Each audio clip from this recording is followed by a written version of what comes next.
with your love. In Jesus' name, amen. All right, so today we are going to talk about some of the foundational things we learned in week one.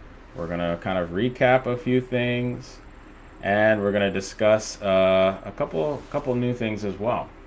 So, to begin with, I would like to congratulate each of you on making it to the last week in our challenge. It's been quite a journey, quite a ride. I'm very grateful that you have spent this time with me. We have, like I said, we've learned a lot. I've learned a lot, and it's been great. It's been great. And I am going to be doing similar challenges in the near future. My next one will be a weight loss challenge, and it will be for 5 days. So not 21 days this time, but 5 days to do weight loss challenge. And then we will go back to doing a diabetes boot camp this time. It'll be a little more intense. It'll be a lot more practical work to do. A lot of homework, a lot of exercise, boot camp style. So I don't know if any of you watched the video by Walt Cross about reversing diabetes, but basically following that exact program. I don't know if you noticed some of the similarities in the things that I say and the things that he talks about. We've been trained by similar people on how to reverse diabetes, and so I'm grateful for him. He's actually going to be in my area in approximately 1 week. August 8th, 9th, and 10th, he'll be in the Louisville, Elizabethtown, Kentucky area doing a presentation at the Elizabethtown SDA Church. And so if you're in the area, would like to meet Walt Cross, come on down to one of his presentations. He'll be talking about remedies, his old mountain remedies, diabetes, and all those types of things. So I'm excited. It'll be my first time meeting him live, but I've seen most of his videos. I've studied his stuff, and I really respect that man. So, all right. To get started, I want to talk a little bit about mindset, because when it comes to change, the one thing that is between us and change is our mind. And our minds are designed to make our life easier. So our brain is really like a computer. Many of you have heard that before. And it is designed like a computer in that it has programming. So when we tell it to do something, or when we inform it of facts or things that may not be fact, but we speak them as fact, the brain takes that information, processes it, and then automates it so that it becomes something that is automatic for us. One great example of that is learning martial arts, right? They do drills that your body would normally take a few seconds to process and understand and then execute, and it may be kind of clumsy, but they do drills repeatedly over and over, faster and faster, so that the brain is able to do those things without thinking. And your body is able to execute them without thinking. That's what your brain does. It's designed to be there to take in information, process it, and then automate it for the body so that there isn't this delay in action. So, having said that, we all have different programs that are running in our minds, in our brains, from the years of our lives that we have filled it with programming. Some good and some bad. You know, there's both sides to every coin. And so there are some good programs on there, And you can see it in the things that are doing you good in your life, the things that are creating abundance in your life. Those are good programs. However, there's also bad programs. And those programs can be identified by a track record of not doing you good, a track record of taking from your life, of causing you unhappiness and pain and suffering and sickness and illness. And those things are a lot of times difficult to identify because they are close to home, they're very deeply ingrained, and they are camouflaged behind a lot of pleasure, a lot of moral commitment. So I say that like, if your parents taught you something that was harmful under the guise of being a good parent, you may see that thing as something that is good, but ultimately it is causing you pain. And so that is a type of program that was installed by people that you love and respect, but was not something that either they understood was bad, maybe they thought that was, good information, or it wasn't applicable to you personally. Not all information is general information. Some information is meant for some people, some information is not meant for you. So there is an overwhelming amount of programs that are installed in your brain today. And it takes time, it takes God's unraveling layer by layer some of your issues in your life and showing you slowly over time how they are affecting you negatively. And you just have to remain open. You have to stay in prayer. You have to allow the Holy Spirit to work on you. But it really is a process. I had one friend who was doing a study about the difference between the way God deals with us mentally, psychologically, and the way professionals deal with us psychologically. So when we go to a counselor, a psychologist, there's a lot of this dumping effect where you go through your whole life and you just vomit all of these issues, and the professional assimilates all this information and then starts to feed you, ideas and solutions. And some of them are good and some of them are not. And then some of them are just not meant for right now. And so you start to take the solutions and the answers and you run with them, but you're not ready. You're not ready to run with all of them. And so it requires you to be very understanding and mindful of what you're ready for and what you're not. But God is not like that. God really is able to evaluate where you're at. He's able to show you what you're ready for. And he's able to hold your hand through the unraveling process as your whole life just changes. And whatever the thing is, whether it's good or bad, drastic change scares all of us on some level. Some of us think we're above the fear of change, but it always has an effect that is unsettling.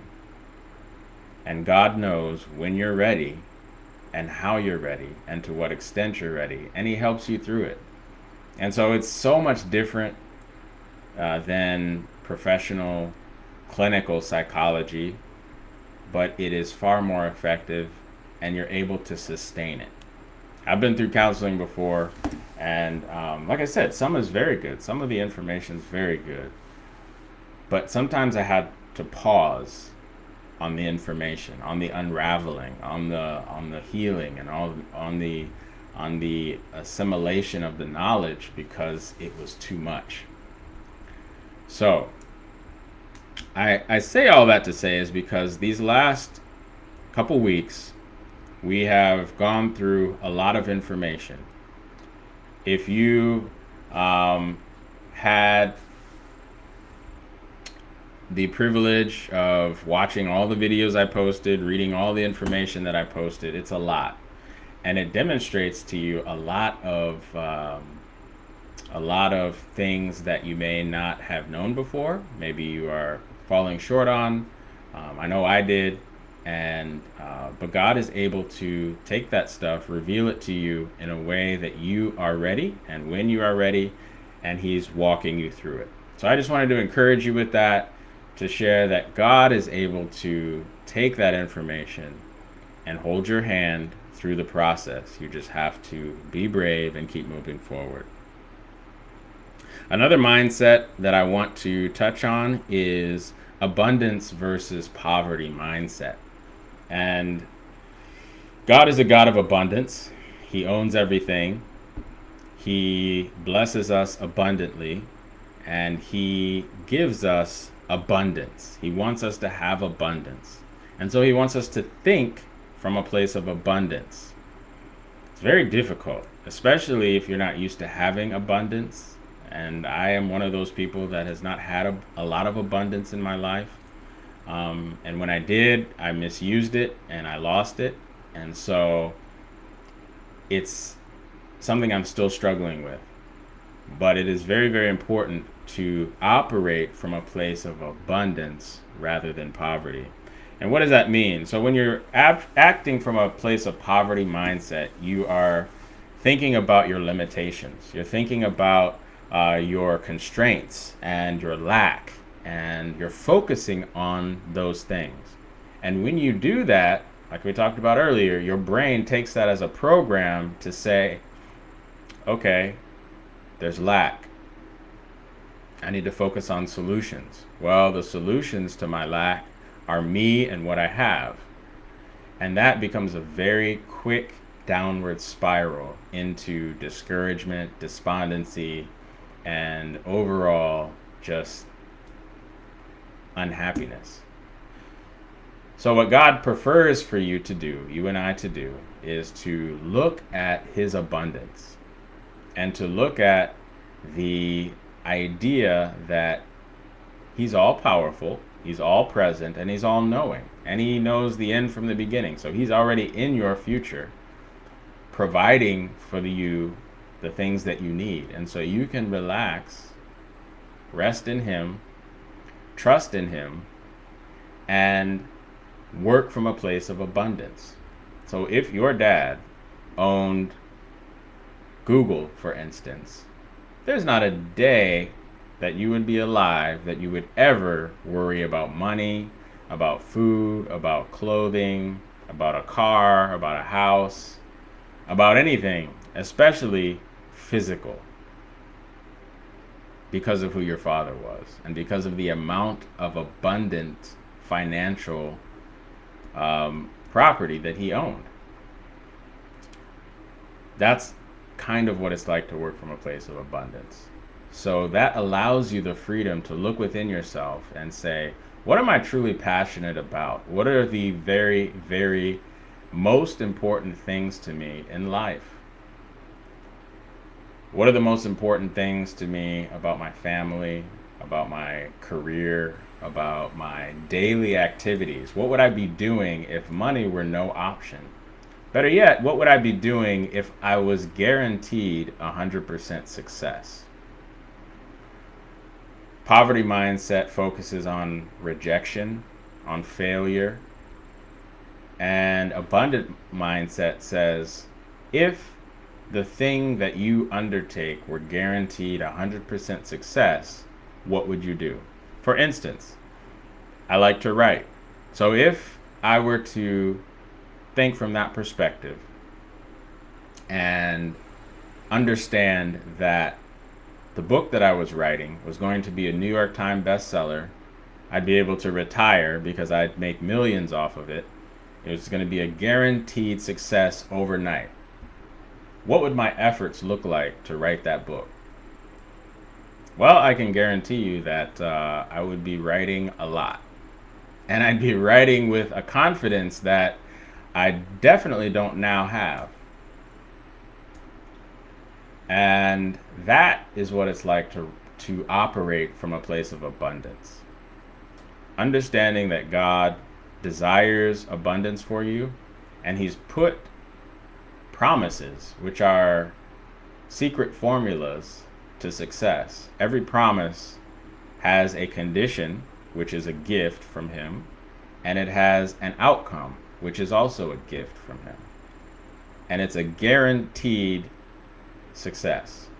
And so when you learn and understand that promises are that powerful, and you start to claim them, you start to speak them to yourself, you start to pray them, those are also programs. Many programs that you program your brain with, and your brain is able to take them and turn them into gold. And it will be life-changing for you. So that's abundance versus poverty mindset. Now, another idea when it comes to abundance is taking your goals and your desires, your passions, the things that you really want out of life, the things that you really wish that you could have or do or experience, and writing them down in an exhaustive list. Okay? So you get a piece of paper and you just start listing things.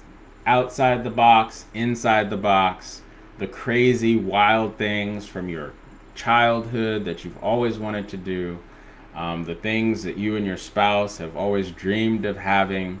You know, maybe once the kids were gone and you were retired and you had a bunch of money in the bank, what would you do? What would you do if you won the lottery? Like, I'm talking big.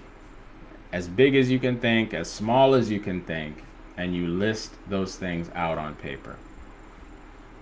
Then you sort that list by years that you think you can accomplish them in. So right next to each of the things on the list, you write a 1, a 3, a 5, or a 10. And those are the years that you think are required for you to accomplish those things, or have those things, or do those things. Once you do that, you sort them all out. You put them all into their own list. So you have a 1-year list, you have a 3-year list, you have a 5-year list, and you have a 10-year list. Okay? Now, there's several more steps to this. However, my point for this specific exercise is to look at your 10-year list. Your 10-year list has those big things on it, right? It's got those things that it's impossible for you to do right now. It's like it would take miracles for you to do any of those right now, okay? I want you to focus on that 10-year list and then scratch out the 10 years and write 6 months. That's what it means to 10x your life, to 10x your goals. Is to take your 10-year goals and write 6 months. In the next 6 months, I want to have done this list. What that does is a couple things. Your brain spasms. Your brain just like short circuits. Like, there's no way. However, your brain also does something else. It actually starts to work on that list. It will literally be like, all right, that's wild. However, I can do this. I can make this happen. But there's only a couple ways that we can go in order for us to make that happen. And you start to listen to that inner dialogue with yourself that says, what are the few things that I have to do in order to make that happen? And I talked about this early on in our challenge. 10x is easier than 2x. So the 2x is the 1, 3, the 5, the 10-year trajectory. That's like a nice steady line that goes up. 10x is you're here and you jump way up here very fast. That's abundant mindset. And that's relying on things outside of yourself. That's faith, where it's like you cannot look to yourself. You cannot look to your power. You have to look outside yourself in order to accomplish those things. However, it also shows you that, listen, those are the things that I really, really want inside. Like, those are the things that would make me wake up in the morning and I would just be happy. I would just be, I would be so excited to be alive and to wake up every morning if that 10-year list was my now.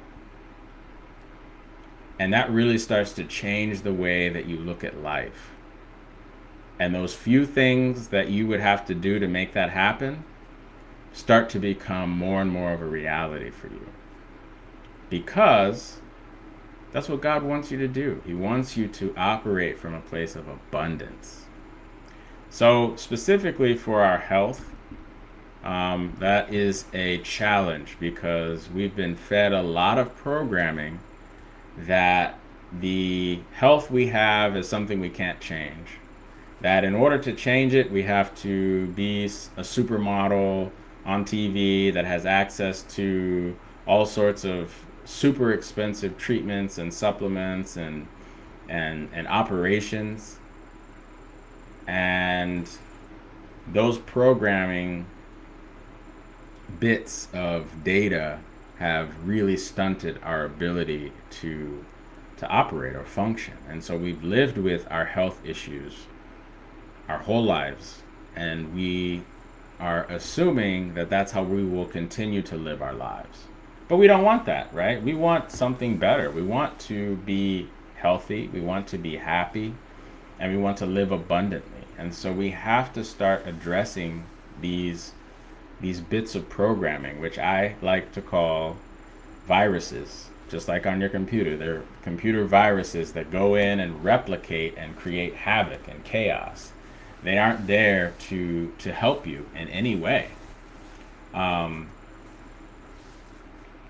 so we have to really begin digging deep and unraveling where the programs came from, what they are doing for us, and what they're accomplishing. One of the most effective virus programs that the powers that be, when I speak of that, I mean dark principalities, Satan, his angels, his agents. One of the most effective virus programs that is out there today is on your grocery store's shelf. The ingredient list on the majority of the food that is in our grocery stores is a very powerful program designed to create apathy in our minds, designed to put us on these ups and downs of emotion, and designed to make us feel things that we were not designed to feel from our food. And those feelings are programs, and they make us go back and eat that thing again because it was nice. Tasted good, felt good, gave us energy, made us feel like we could conquer the world for a very short period of time. And then the side effects kicked in. And side effects are an indication that what you partook in and what you participated in was not of God. Because God gives us good, but he does not hide side effects in it. And so if whatever you're taking or eating or doing is causing side effects, you can be guaranteed that that was something that you probably should not have done or eaten or taken. I know that's a lot, but it's true. God says in his word, I will not hide curses in my blessings. Blessings without curses is God's method. So, side effect lists, not of God. But again, this is a process, okay? I want to touch a little bit on the responsibility of knowledge. Some of us are addicted to acquiring knowledge. I, for one, love to acquire knowledge, but it has its um, effects. I don't want to call it curses because knowledge is good, but as Eve found out, knowledge of good and evil is not a good thing. And I'm not talking about knowledge of evil. I'm talking about knowledge of good beyond our capability of implementing it. Sometimes we just like to just learn new things, but we don't want to apply it to our lives, and it becomes a curse to us. Like, it really becomes a burden when we know that we're supposed to do something to make our lives better and we choose not to. Inside you, when you're honest with yourself and who you are, you have to face those things. And that is what really attacks self-confidence. When you look in the mirror and you see all of your broken promises, all of your failed implementations, all of your lies you've told yourself, all of your shame and regret, and that's all you see, your self-confidence is in the toilet. And I've been there. I am just now crawling up out of the toilet because I have been there. I know what it's like. And it's not easy to learn to love yourself, to learn to like who you are. That's very difficult, especially when it comes to health, because it's this up and down and sideways journey that is not as easy as they make it look on TV. So I want to just encourage you to keep going. Consistency, little steps, baby steps. It's a process. This is not a jump up and run thing. This is grueling effort that has to be done every day with determination. And as you are consistent in a small thing, like when I first started to get my health back together, I was literally doing 5 push-ups every day. That was it. I was like, I don't have a lot of commitment. I have a lot of failures. I have a lot of just feeling terribleness. And so it was 5 push-ups a day for me. That was the only good thing I was doing for my body. But as you are consistent, your mind starts to see that you are reliable, and it will start to take on larger and larger tasks. And you will begin to unprogram everything you've told yourself. God's word creates, right? When he created the world, all he did was speak, and it happened. There are things about our ability to speak that are very, very similar to God's ability to create. When we speak, there are creative things that happen in our own minds and in the minds of others. But I want to focus on in our own minds, because that's where we're talking about programming. The things that you tell yourself, both verbally and inner dialogue, and the inner dialogue is a program that is creative. And so whenever you're doing something and you fumble, or you cut yourself, you're like, oh, that was so stupid. I can't believe I was so dumb. Or you're laying in bed and you're just thinking about yourself and you're like, I am just so, or I am this, or I am that, or I am just. When you speak those words, those I am phrases or you are phrases, those are programs that your brain takes, assimilates, and acts out. And so you have to just take a few days. I promise you, when you think about it, sit and think and listen to yourself, your inner dialogue, you might be surprised at what happens. And so you have to overwrite that stuff.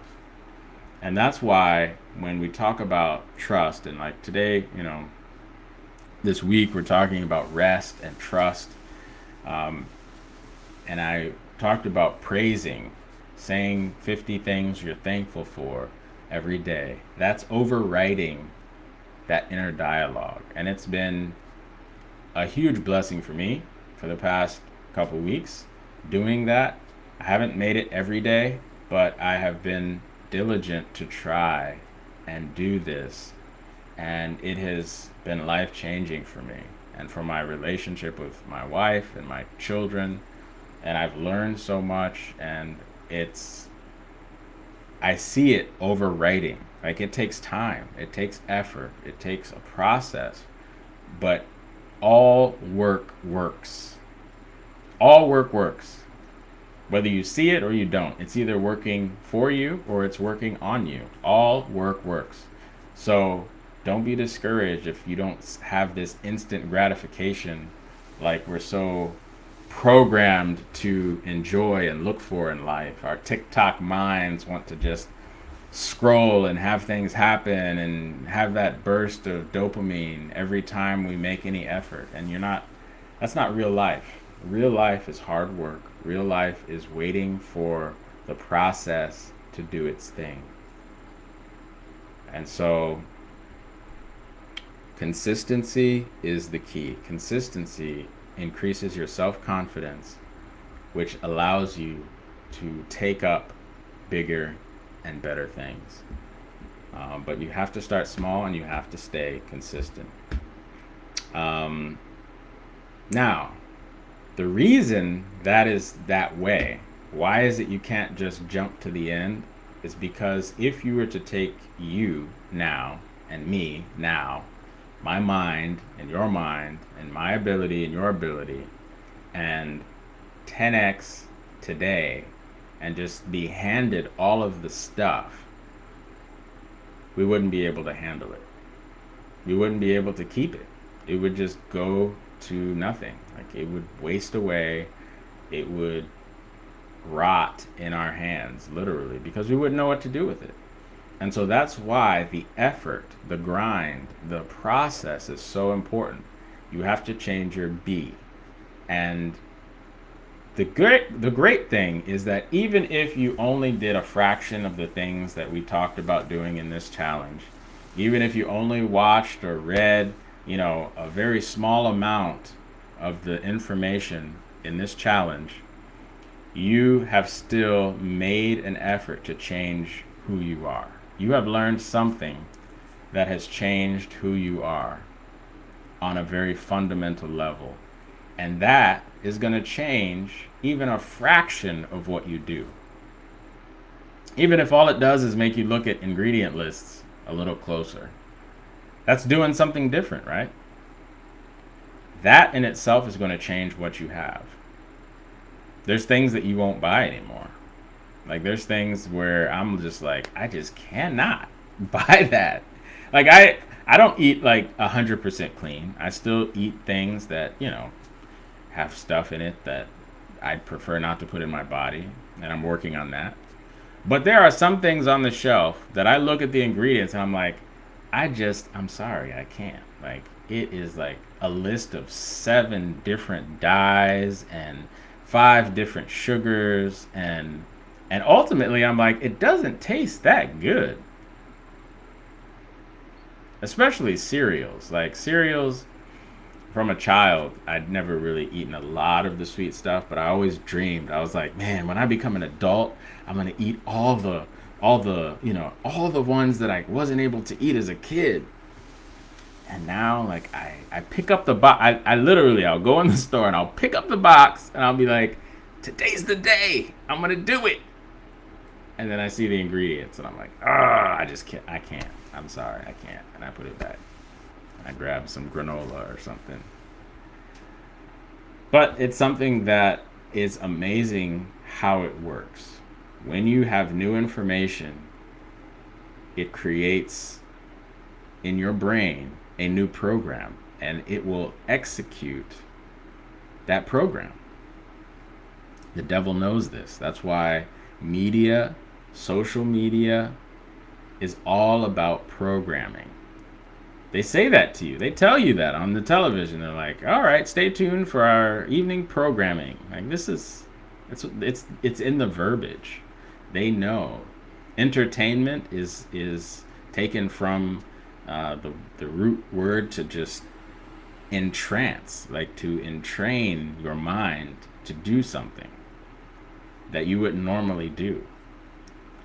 Um, so there's a lot of programming that occurs around us that we don't really register. And so you have to be intentional about programming yourself with the good, with praising, with focusing on your abundance, being thankful for your abundance. And as you do that, your doing will change and your having will change gradually, not instant gratification. Some of it is miraculous, it really is, and it happens very quickly. But do not be focused on the results. Focus on the input. Do not be focused on results. Focus on the input. That is the key to having abundant mindset. I have said a lot, and I'm really grateful to have this reminder for myself. Like I said, I'm on this journey as well. I'm pulling myself up out of a lot of mess with the Lord's help, and using these programs, these programming ideas, and overwriting a lot of programs. And it's even in the way we say things, like what I just said. I'm pulling myself up out of a mess. Like that's not really what's happening. That's not. It's a way that I'm programmed to speak that I'm overwriting. You know, I'm overwriting all that. I have no power to do any of this. It's all a gift. It's all a gift. And I've relied on my own power many times and have failed many times as a result. So, learning to just rest in the process, let the process happen. Don't get beat up by the failures, the stumbling. I just heard a scenario today on my way to work where the speaker was talking about, his child, his daughter, when she was learning to walk, and how excited they were, when she started crawling. He said it wasn't like we came out and we were like, "I can't believe you're crawling on the floor. No daughter of mine should ever be seen crawling on the floor. Why aren't you running yet?" Or when she stood holding on to the furniture, there was no berating of her and being like, "Why aren't you letting go of the furniture?" No, there's excitement, right? There's encouragement. There's, "Wow, you're doing so great. Keep trying, keep going." And that's what God is doing with us. He knows that we are frail. He knows that we're human. He knows that we're going to fall. But the point is not letting that fall get us down. Get back up. Keep trying. It's a process. Don't beat yourself up. Don't let that shame and that discouragement keep you from moving forward. That is what the devil wants. He wants to focus you on the lack. Focus you on the failure. Focus you on the inability to stick with something. The lack of commitment. I used to tell people all the time, I have commitment issues, and I thought it was like a badge of honor. I was like, I just have commitment issues. That's programming. Programming your mind to fail, to keep failing, to always fail, and to have an excuse if you do fail. You're like, yeah, I just have commitment issues. So we have to change all of that with the Lord's help. It's a gift, though, and it's a process. So I hope that was helpful. So again, New Start. Now, I modified New Start, the acronym, to diabetes this week. But the amazing thing is that New Start is actually is actually, looks like I'm having internet issues. Yeah, the storm is causing some internet problems, but looks like it's clearing up out there. Let's see. What was I saying? New start, new start. These 8 keys are, I promise you, applicable to any sickness that you have, any disease process you have. And there is a difference between disease and sickness. Disease is the actual problem in your body, and it's resulted from disobeying one of those 8 laws, one of those 8 things: nutrition, exercise, water, sunshine, temperance, air, rest, trust in God. Those 8 things, if you don't do one of those, you're going to suffer from disease. Disease is the direct result of not following one of those 8 things. Okay, got that? That's disease. Sickness is the symptom of the disease. So, when you go to the hospital, we treat sickness. Does that make sense? We treat sickness. We treat the symptoms. Every time. Because we don't have time or manpower, or in many cases, we just don't care enough to treat the disease. Because if we treat the disease, you won't come back. That's a whole rabbit hole that I'm not going down. However, the way the medical system is set up is that when you come in, you treat the sickness. Sickness and symptoms are synonymous. Okay? If you want to be healthy, you have to treat the disease or the cause. The Bible says the curse causeless shall not come. The curse or the sickness or the thing that's making you feel bad has a cause all the time. Nothing happens by happenstance or by chance. That's a promise from God, the Creator, who made your body. He said, listen, if anything bad is happening in your body, I promise you there's a reason. I promise you, every single time, 100% of the time. And that reason comes from you not following one of these 8 things. I know that's a lot to process, but it's a very powerful concept. That means that any sickness, any disease can be remedied by adjusting these 8 levers, these 8 keys to health, and aligning them all correctly. That disease will fix itself, will unravel, will resolve. Now, sometimes we wait too long to address the disease, and it's too late because our bodies are so frail, because we have nothing left in the tank. That requires miraculous intervention by God, and I've seen where people at that stage have generally just given up, and they don't have the mental, physical, emotional wherewithal to keep pushing. They're just ready to die. And they do. However, the most important thing to focusing on abundance, right? Abundance says that there is a solution. Because if God says the curse causeless shall not come, then clearly he's saying, if you have a cause, I have an answer. He would not leave his children, his dear children, just like you would not leave your children without an answer to a problem. Ever. You wouldn't do that because you love them, right? God loves us infinitely more than we love our children. So, he has an answer to every cause that we have. And it's in these 8 laws. So, symptoms, sickness are caused by disease. They are not the same thing.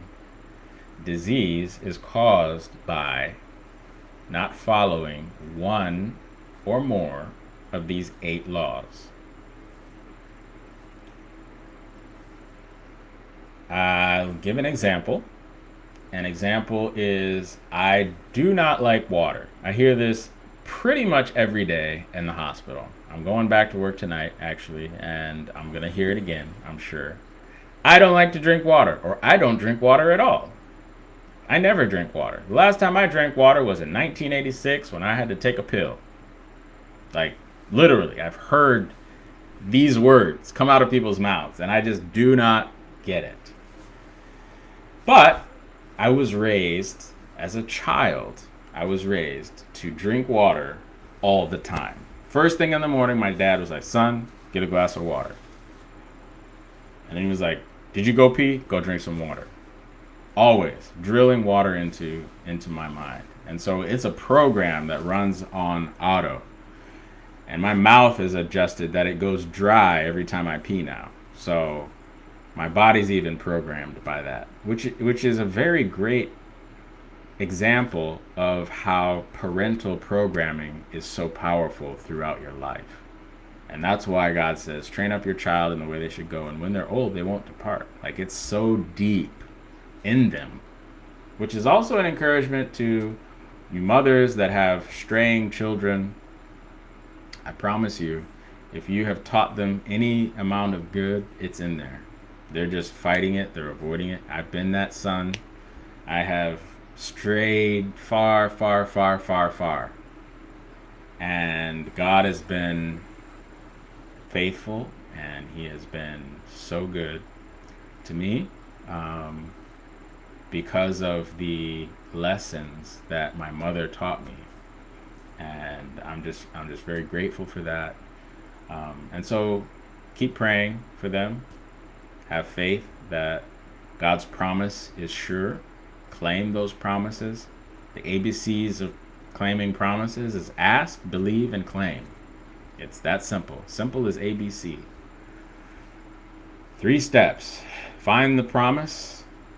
I've trained them up in the way they would go, and when they are old, they will not depart. I believe it, God. You put it in there. It's for me, and I'm claiming it. You speak faith. My son, my daughter is coming home. Whether I see it or I don't, they're coming home. And you have to speak that faith. Same with your health. God says, I want you to live abundantly. I want you to have health. Claim that promise and listen to what he's telling you to do to change your health, to have better health.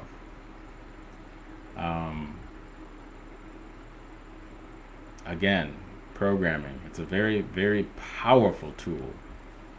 And again, the devil knows that. And so he has programmed you and me to our own demise. We are self-fulfilling, self-destructive prophecies of our own doing. The things we eat, the things we watch, the things we say to ourselves kill us slowly. And the devil just sits back and lets us self-destruct. Like, he doesn't even have to do anything. We blame the devil for a lot of stuff. Like, oh, that was just the devil. Well, kinda. But the origin of that thing was you partaking in that thing. Like, you did that to yourself. No, you weren't informed of all the outcome up front. Devil doesn't give you a disclaimer. Well, if you eat this thing, in 5 years, you're going to have colon cancer. Do you agree? That's not how that went down. You was at a barbecue, and you had a smorgasbord of every animal known to man in front of you, and you ate all of them. And they was good. They was real good. With little sweet baby rays on it. Have mercy. Yep, been there, done that. But the outcome is hidden from you. It's not revealed to you. Um, and the same goes for God. Like, God does not reveal the good up front. When you're going through it, when you're waking up early and you are doing the grueling thing, you are resisting eating late at night because it is not beneficial for your health. When you are looking at that smorgasbord and you say, you know what? I'm good. I'm gonna have me some corn on the cob. I'm gonna eat some veggie burgers, and I'm just gonna have a good time instead. In that moment, when there's all that peer pressure, when that you taste it, you can taste that fried chicken. And again, I'm not saying fried chicken is a sin, but this is an example. But when you deny yourself in that moment, that denial, that commitment, that consistency is not always fun. And it's not, again, there's no angel that appears and is like, okay, so you've decided to eat a veggie burger and corn on the cob instead. 5 years from now, you're going to live in a mansion and you're going to be your ideal body weight, and all your children are going to love you as a result. That's not how that happens either. So that requires exercise in looking into the future at the results of our actions, my actions, and saying, is that worth it? And that's where you weigh pros and cons. And that gives you freedom to see, all right, I have been given the freedom of choice. That is the foundation to all of this. You and I have been given the freedom of choice. Weigh the pros and the cons. And I actively do that now. I'm actively able to sit down, look at food and be like, do I want to eat that? I'm probably going to get constipated. Is it worth it? Sometimes it is, honestly. If I'm in a group of family and there's something with a little bit of cheese in it, and I'm just like, but somebody made it special for me, didn't know I didn't eat cheese. There are these pros and cons that you weigh.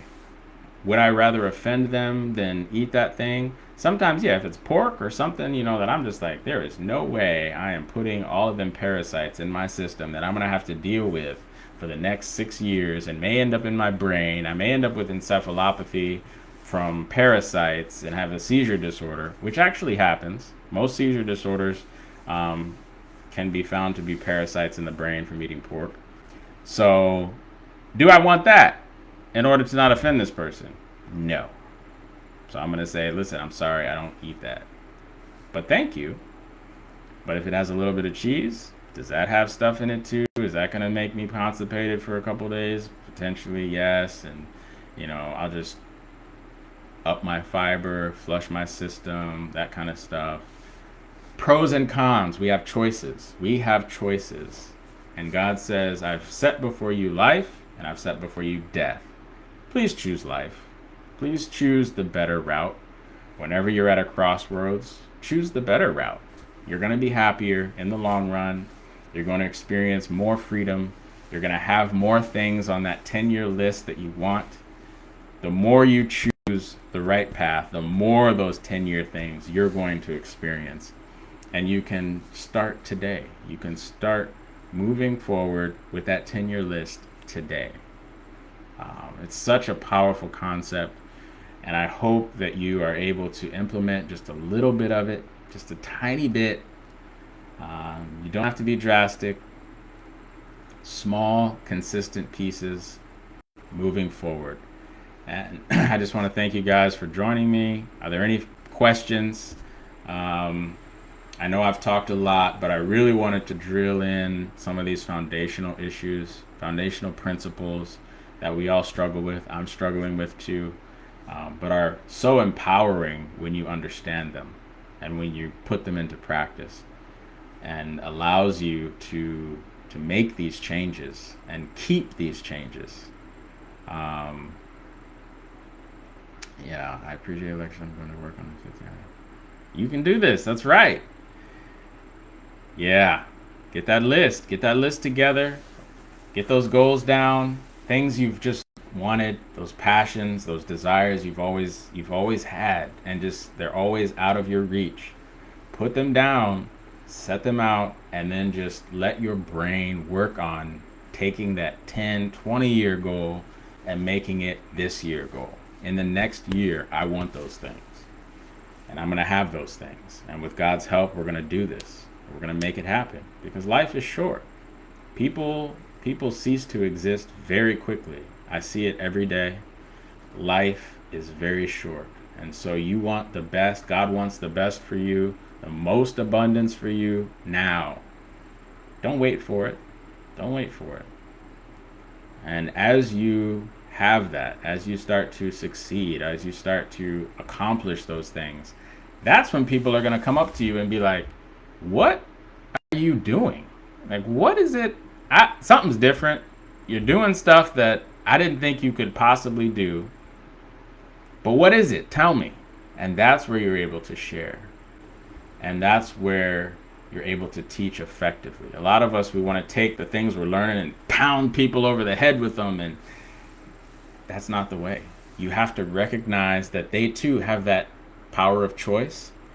And you have to recognize that the best way for people to accept what you want to teach them is to wait for them to ask. The way they are going to ask you 100% is if you are showing them the things that you are accomplishing passively. You're not preaching to them. You're not being like, hey, look at me. No, you're just doing this consistently and allowing God to just change your have. As you change your have, people are going to be like, I need to know that. I need to know what you're doing. And that's when you're able to share, and people are going to be very, very accepting of it, and they will too implement it. So a lot of tips. Thank you for joining me. My work alarm's going off. Got to run. It's been a pleasure. And these last few days, just chew on what we've talked about. Do what you can. Be consistent, and take at least one thing away from this challenge. Just one piece, and put it into practice consistently. Thank you all. Have a good night.